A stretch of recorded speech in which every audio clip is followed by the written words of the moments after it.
general Uribe Uribe. General Uribe Uribe tiene otra faceta, la faceta de la paz, la faceta de la reconstrucción del país después de esta terrible guerra de los 1000 días, después de espacio del quinquenio de Reyes, donde trató de reorganizar la economía del país. Uribe Uribe apoyó ese tema, y por esa razón Uribe Uribe no apoyó a Carlos R. Restrepo.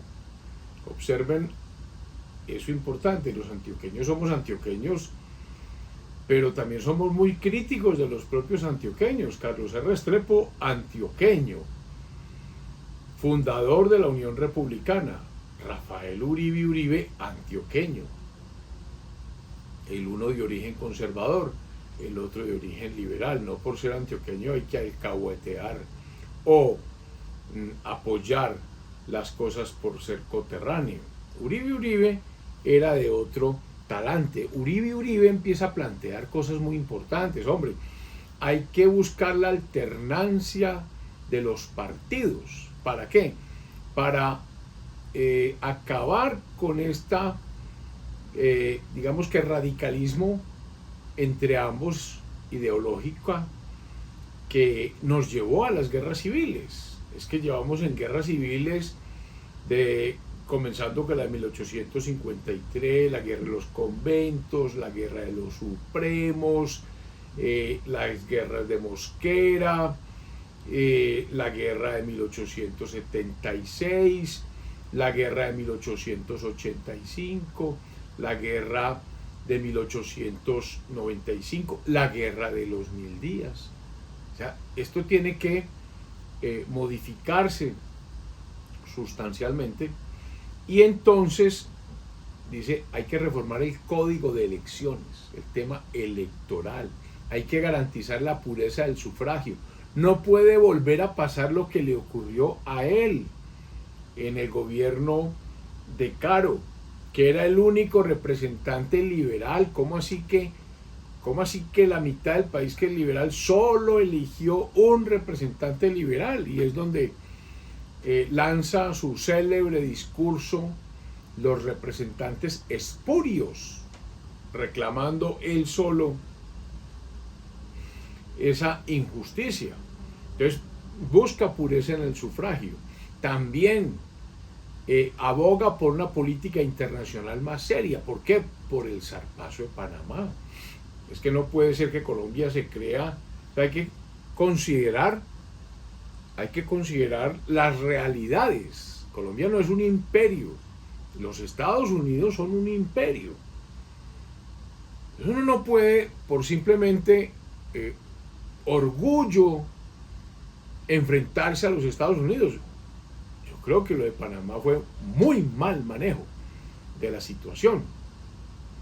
Creo que todavía Panamá se hubiera mantenido dentro de Colombia si se hubieran hecho las consideraciones pertinentes. No puede ser que por un orgullo malentendido, ciego a las realidades políticas, económicas, entonces uno se enfrente a los Estados Unidos. Pues ese enfrentamiento llevó a la sustracción de Panamá. Y eso es dolorosísimo, porque Panamá, recordando a Bolívar, era el istmo sobre el cual casi que estaba llamada a convertirse en la capital de América, centro de las relaciones comerciales entre Europa y Asia a través del canal de Panamá.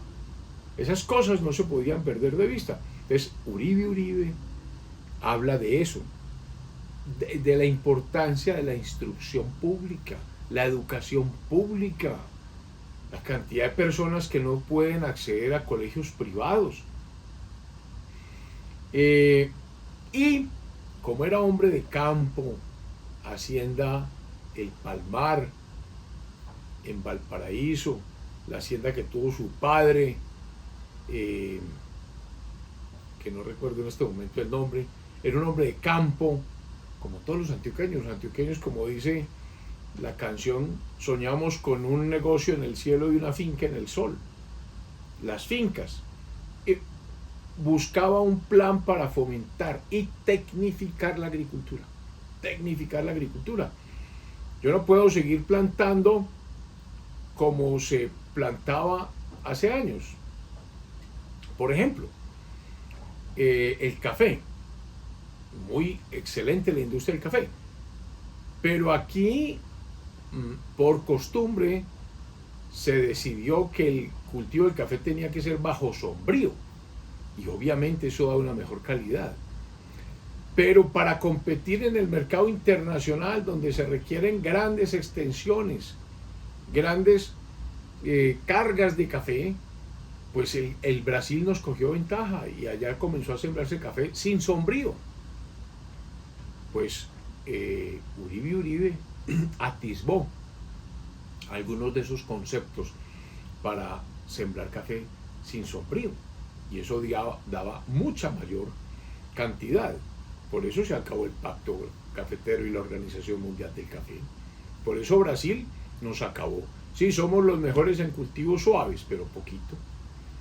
Ahora, ¿que eso tiene un mercado? Sí, eso es otra cosa, pero definitivamente había que fomentar y tecnificar la agricultura. Y en eso estaba empeñado Uribe.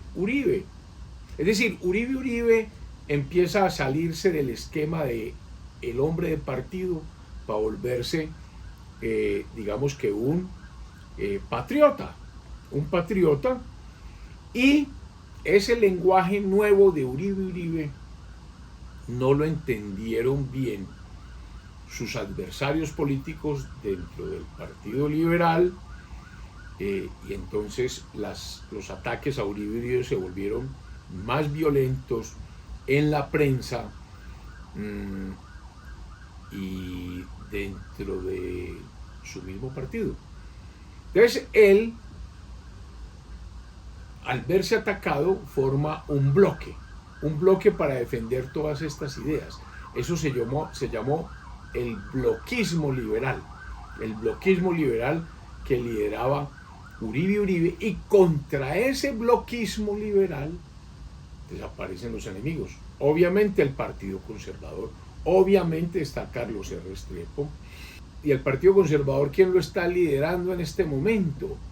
Allá está José Vicente Concha, de Bogotá, y está Marco Fidel Suárez, de Antioquia, otro importante antioqueño, pero conservadores. Entonces Uribe está enfrentado a gentes de su mismo partido, al Partido Conservador tradicional, y algunos empiezan a ver en las actuaciones de Uribe como una traición dentro del partido, y esto en manos de la prensa. La prensa es libre, pero también es responsable. Un artículo de prensa, un reportaje, una noticia mal dirigida, pues orienta a gentes sin criterio, y gentes sin criterio cometen barbaridades. O sea, aquí podemos estar encontrando razones por las cuales unos insignificantes personajes pueden tomar decisiones como las que llevó al asesinato del general Rafael Uribe. Es decir, aquí hubo una gran campaña de difamación. Entonces, obviamente, como Uribe había trabajado con Reyes, como se había opuesto a Carlos R. Restrepo, a esa unión republicana, y se venían las elecciones, él apoya la candidatura, o él termina apoyando la candidatura de Concha, de José Vicente Concha, porque todavía no tenía fuerzas para llevar un candidato propio. No apoyó al candidato liberal de apellido Esguerra. Entonces, eso en las gentes del común, cercanas a la chicha, al trago, a la falta de educación, pues se vuelve un ambiente peligroso. Definitivamente entonces se acaba la Unión Republicana, que que lidera Carlos R. Restrepo, del 10 al 14, y se vuelve a esta polarización. El bloquismo liberal de Uribe hace entonces que Concha gane y es acusado de que los únicos que tenían, como colabora con el mandato de Concha, entonces que sus obviamente adeptos, seguidores, es acusado de que son los únicos que consiguen contratos con el gobierno nacional, que hicieron parte, digamos, que de la coalición para sacar a Concha adelante. Y eso hace más profundo las heridas y el odio de los liberales que no logran esos contratos. Y entre ellos empezamos a hablar de los artesanos. ¿Quiénes son los artesanos? Pues los que manejan con el arte de las manos unos oficios: los sastres, los zapateros, los carpinteros. Esos son los artesanos. Y empezamos a meternos, porque son gentes de bajos recursos que sobreviven ¿de qué? De esa contratación estatal. Está el ministerio, necesita tantas barcas para echar al río Magdalena. Se contrata con los carpinteros, se contrata con artesanos, se necesitan uniformes para el ejército, para las penitenciarías, se contratan con los sastres. Entonces, este es el tema de la contratación pública. Es un tema que no ha cambiado absolutamente nada, y por eso se dice que los grandes contratos dependen de los grandes apoyos. Entonces, es acusado Uribe de que los únicos que tenían contrato eran los que estaban con su causa en el bloquismo liberal con este gobierno de Concha. Y entonces eso, en medio de la chicha, no había aguardientes todavía. Las chicherías de Bogotá, tan conocidas, la chicha nativa de los indígenas, era la bebida preferida, el fermento pues del maíz, pues hacen que las gentes en medio de los tragos hagan y piensen barbaridades, porque eso es lo que hace uno en una mesa de una cantina, empezar a decir bobadas, y en esas bobadas es que se empieza a tramar el asesinato del general Uribe. Las condiciones además son críticas, porque vamos a hablar un poco más adelante. Estamos en 1914, empieza Concha, de un conflicto tremendo que se avecina, el conflicto internacional más grave de los últimos tiempos. La Primera Guerra Mundial, del 14 al 18, y que corresponde al periodo en que está José Vicente Concha. En Antioquia, para enlazar esto entre este escenario que se está viviendo en las calles de Bogotá, con el tema de Uribe, con el tema internacional, que es la Primera Guerra Mundial, en Antioquia, ¿quién es el gobernador? También hay que hablar de esto. Ya lo habíamos mencionado.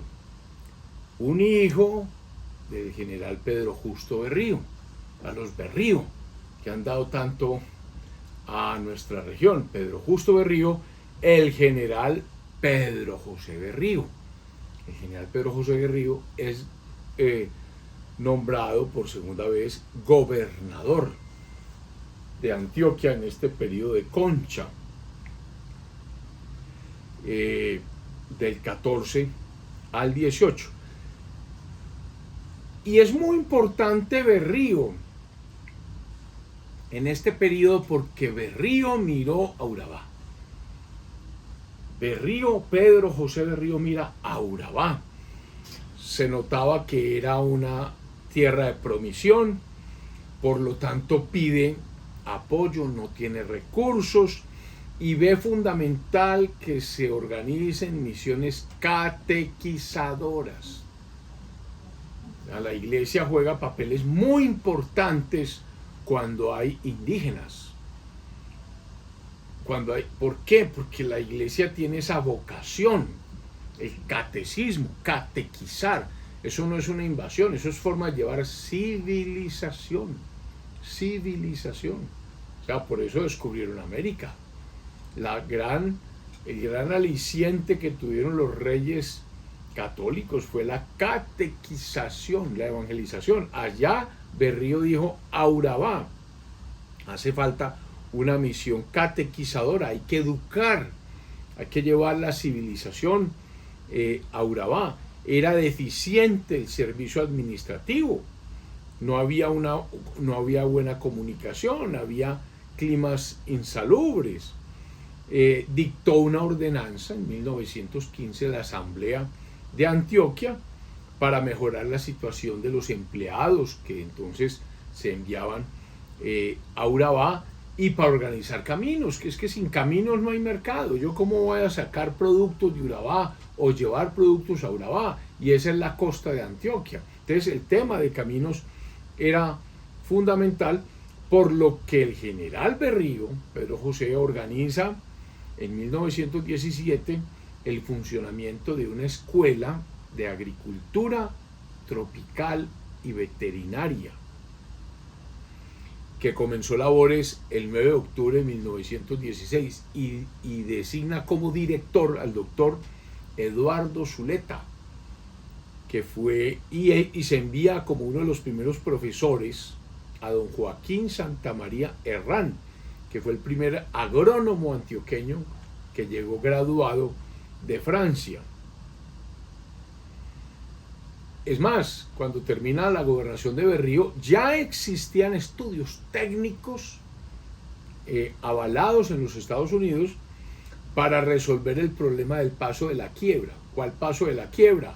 Recuerden que había un problema de la línea del ferrocarril entre Puerto Berrío y Cisneros. Ahí había carrilera, pero no había carrilera para pasar lo que se llamaba la quiebra.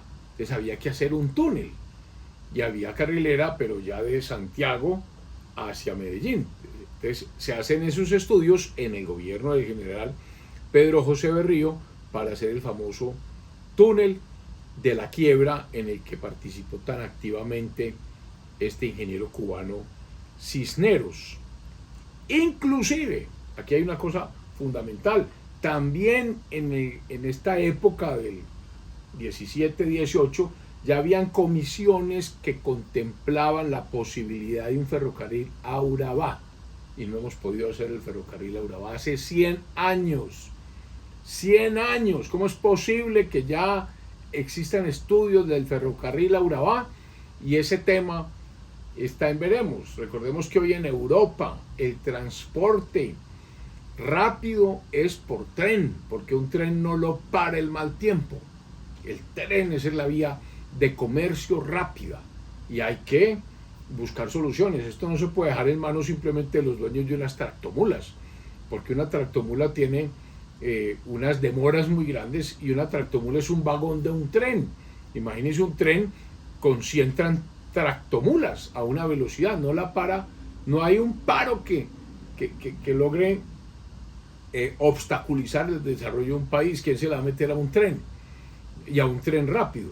Y miren lo que pasó con Petro y con el tema disque del estallido social, cuando pararon las carreteras. Entonces hay que pensar seriamente en estas cosas tan grandes que tenían muy claras los antioqueños del ferrocarril a Urabá. Con respecto a la Universidad de Antioquia, también las facultades de Medicina y Derecho iban supremamente bien, al punto de que el director de la Facultad de Medicina y el director de la Escuela de Derecho prácticamente funcionaban separados de la Universidad de Antioquia. Ordenanza 14 de 1918 definió eso. Este general Pedro José Berrío, para concretizar ese desarrollo de Urabá, pensando en la función fundamental de la iglesia, y aquí hay que volver a esas comunidades religiosas. Es que la iglesia tiene las comunidades religiosas desde el siglo IV después de Cristo. Benedictinos, agustinos, dominicos, franciscanos, jesuitas, carmelitas y después todas las monjas vicentinas, hermanas de la presentación, hermanitas de los pobres. O sea, hay unas comunidades con mucho criterio, con mucha formación, con mucha educación, que pueden prestar grandes servicios a la educación. Entonces el general Pedro José Berrío le entrega Urabá, la prefectura de Urabá, a los padres carmelitas y a un carmelita español muy famoso, el fray José Joaquín Arteaga, misionero español, fray José Joaquín Arteaga, que trabajó con mucho entusiasmo, con muy buen verbo, con mucha educación por Urabá para incorporarla al desarrollo de Antioquia y de Medellín. Por ahí hay un discurso hermosísimo en la cual creo que Camilo C. Restrepo o alguno de estos mencionan al padre Arteaga. Con el padre Arteaga a Urabá, y estamos hablando de discursos de hace 100 años. Hoy prácticamente es una realidad, pero Antioquia tiene que tener conciencia de este tema. Dejemos Antioquia y volvamos al tema nacional. Concha va al departamento de Antioquia, terminando su administración, visita Antioquia, es recibido en las estaciones del ferrocarril, que eran los lugares centrales, porque llegaban acá y entonces salía la muchedumbre a saludarlo, y eran los discursos de rigor. Estuvo en Medellín 3 o 4 días, inclusive se dice que el discurso de bienvenida a José Vicente Concha lo hizo el doctor Francisco de Paula Pérez, que fue un gran escritor e historiador colombiano. Toquemos un punto muy triste, el asesinato de Rafael Uribe Uribe, porque fue comenzando el gobierno de Concha. Concha arranca pues en agosto de 1914, pues miren lo que pasó el 15 de octubre de 1914 a la 1 de la tarde, sesiones en el Congreso de la República. Uribe es un personaje temido por muchos, querido por otros, adorado por sus seguidores, un hombre de prensa, un hombre con mucho prestigio, el prestigio militar en las distintas guerras en que estuvo, las ideas con que empieza a hablar, un hombre atacado por la iglesia, desafortunadamente. Es más, tengo alguna información de que él fue masón, que fue de la logia Tequendama. Y aquí vale la pena recordar unas palabras del tigre Clemenceau, que creo que fue el que dijo que quien no fue socialista cuando fue joven es porque no tenía corazón. Quien sigue siendo socialista cuando es mayor es porque no tiene cabeza. Eso decía Clemenceau.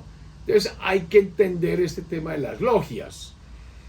Logias librepensadoras, tampoco es como para cuestionarlas. Bolívar las cuestionó en su diario de Bucaramanga. Luis Perú de la Croix dice que Simón Bolívar decía que la masonería era una tontería, que era un juego de niños, que eso no tenía ninguna importancia.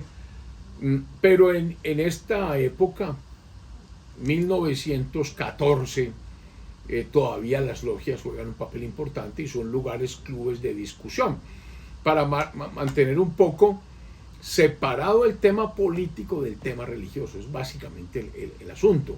Las logias o la masonería piensa que el Vaticano, el Papa, se metió mucho en política. Ese tema de ungir al rey era prácticamente someter al rey. Estos son temas súper apasionantes. Cuando uno lee, por ejemplo, la Divina Comedia de Dante Alighieri, encuentra en esos círculos del infierno guelfos y gibelinos, y que representan unos y otros, que unos defendían el papado y otros defendían los territorios, los principados. O sea, ese es el enfrentamiento entre el poder temporal y el poder espiritual. Las famosas dos espadas, la una con la otra.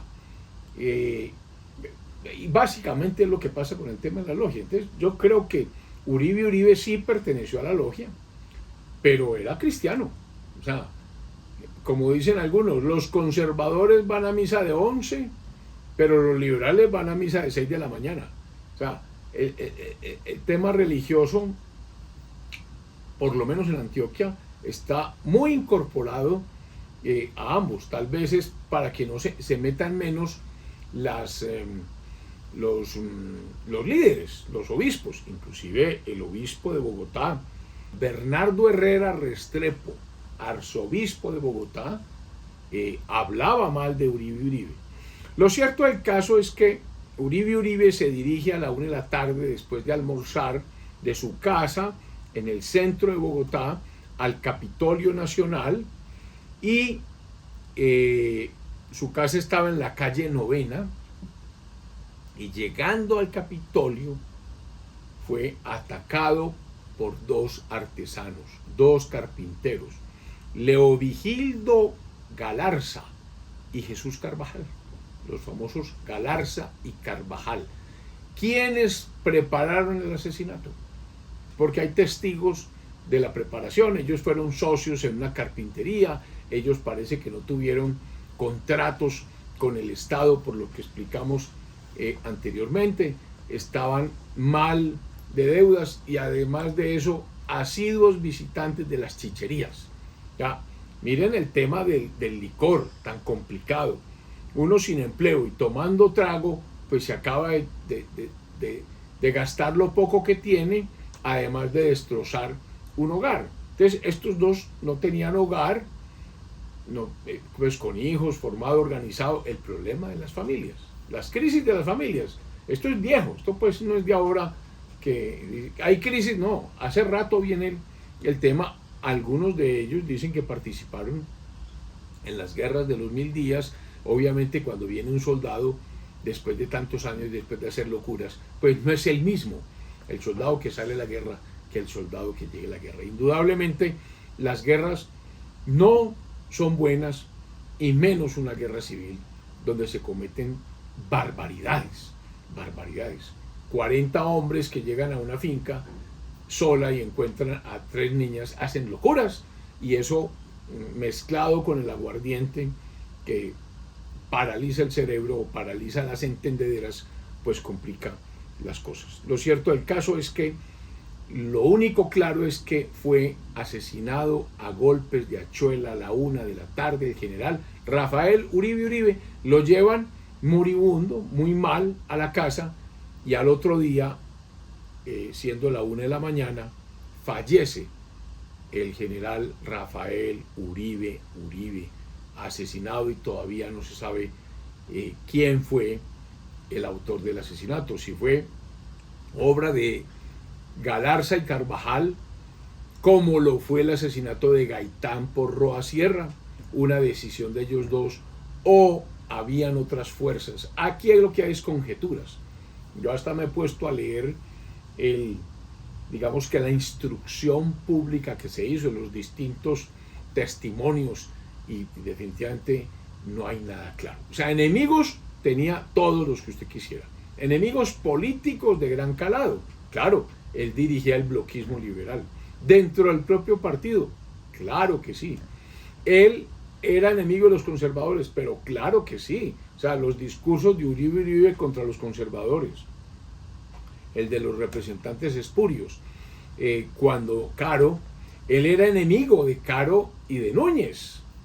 Él fue general, él había ordenado el fusilamiento de Resurrección Gómez, el sargento en el retiro, por no obedecer una orden. O sea, tenía enemigos por doquiera. Él escribía y él llevaba unas ideas sociales. Es que las ideas sociales, ¿quién dijo que eran malas? Ideas sociales es velar por el interés de la sociedad. Velar por el interés de la sociedad. Entonces, es muy desafortunado, pero algunos dicen que inclusive los jesuitas están involucrados en el asesinato. Yo personalmente no lo creo, que grandes intereses dentro del Estado tampoco lo creo. Yo creo que fue algo más del acaso, pero esto se quedó como el asesinato de Jorge Eliezer Gaitán. Lo cierto del caso, el hecho es que fue asesinado uno de los grandes líderes del Partido Liberal, que hizo parte activa de la historia de Colombia, con grandes ideas sociales, con grandes ideas en materia de campo, con grandes ideas en materia de instrucción y sobre todo con grandes ideas para buscar la reconciliación nacional a partir de la instrucción pública y la alternancia de los partidos en el poder. No fue buena idea la polarización política y él mismo lo reconoce. Dejamos ahí porque vamos a hablar más adelante de unos escenarios súper interesantes como es el escenario internacional. La Primera Guerra Mundial, que es coetánea a estos momentos, y otra cosa tremenda con la Primera Guerra Mundial, ¿por qué en toda la costa atlántica nuestra estamos llenos de turcos? Lorica Saudita, ahí dejamos y revisamos todo eso la semana que viene. Feliz semana.